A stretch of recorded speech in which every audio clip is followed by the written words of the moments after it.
Poštovani dragi gledatelji, danas naš podcast imamo novog gosta.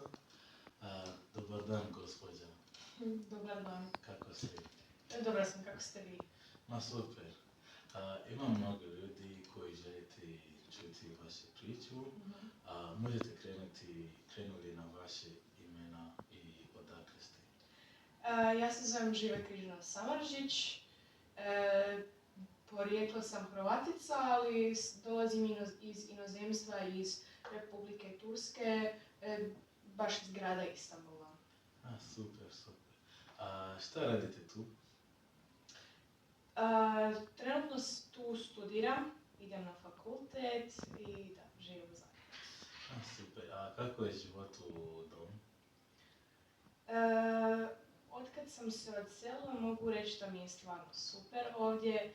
Evo, zadnjih 8 mjeseci živim tu sama. Naravno da mi roditelji i mlađa sestra mnogo fale, ali isto tako sam dobila neku slobodu koja mi je super. Znači, studiram, družim se sa prijateljima i prijateljicama, naravno kad nađem malo slobodnog vremena i niko mi ne govori šta trebam raditi, kako i kada. I to mi je super, stvarno. Super. Kako je život u Turskoj? Život baš u Istanbulu je prema kulturi je jako slično ovdje, ali je skroz drugačiji u smislu da je to jedan ogroman grad.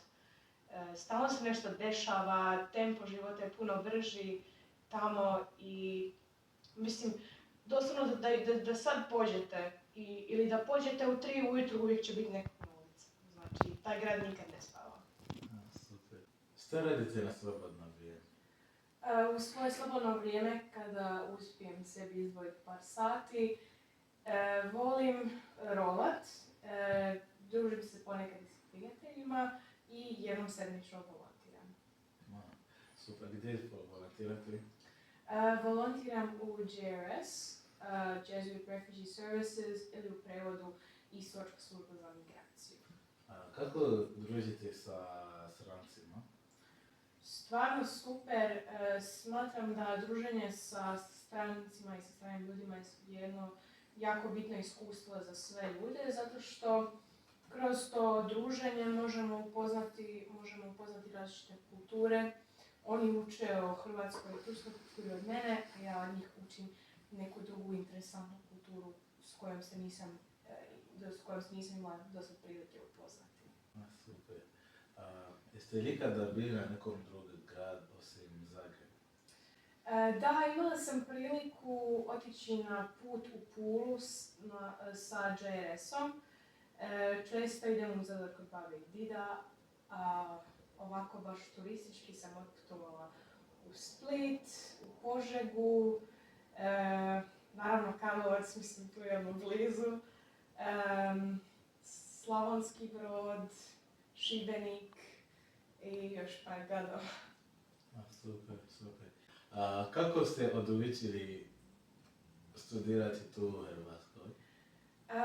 Pa kao što sam prethodno rekla, ja sam Hrvatica, ali dosad nisam imala priliku živjeti u Hrvatskoj, pa sam došla tu znači, kako bi naučila svojoj kulturi i da, mislim da je to jedno jako bitno. Meni je bilo jako bitno i dobro iskustvo. Također, primarno sam došla zbog fakulteta i kvalitetu edukacije koje se nudi ovdje. Super. Šta imate tamo u Turskoj koje ne možemo naći na nekom drugom zemlji?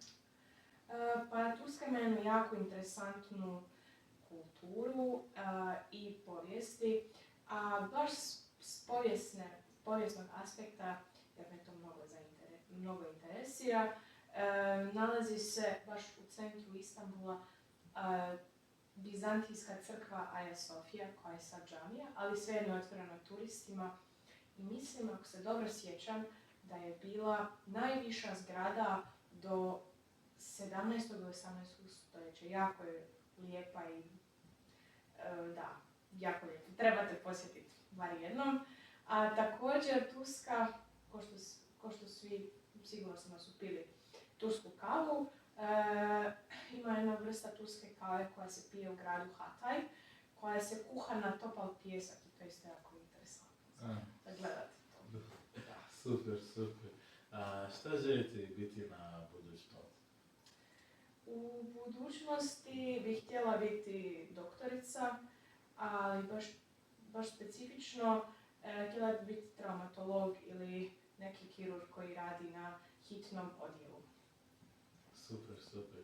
Baš mi je drago što ste imali vas na View naš podcast i hvala vam puno. Hvala vam što ste me pozvali. Da. Dragi ljudi, vidimo se na drugom podcastu. Ćao, čao. We're gonna edit this. Kako ste odlučili studirati tu u Hrvatskoj? Pa, kao što sam vam prethodno rekla, ja sam Hrvatica, ali nikad nisam imala priliku živjeti ovdje i baš naučiti o svojoj kulturi i odakle moji predaci, babe i djedovi dolazi. Tako da, kroz selidbu sam stvarno učimo, kao što smo rekli, hrvatski dio. Sorry, I fucked that question. I apologize. I'm trying to sound like professional, but... Okay, it's good, it's good, Okay. it's good. Sorry. Okay. Then, we'll repeat again. Okay, go. Say it's only like volunteer. Okay. Give us the action. Go. A šta radite na slobodno vrijeme? Nažalost, nemam puno slobodnog vremena, ali kada uspijem sebi izdvojiti par sati, volim ići na rolanje, volim se združiti sa prijateljima i jednom sedmično volontiram u JRS-u, Jesuit Refugee Services ili na hrvatskom, Istočka služba za migraciju. I moja titula, moj posao tamo je pomoć za zadaću... Pomoć... Just cut that out, it's fine. Jeste li ikada bili na nekom drugom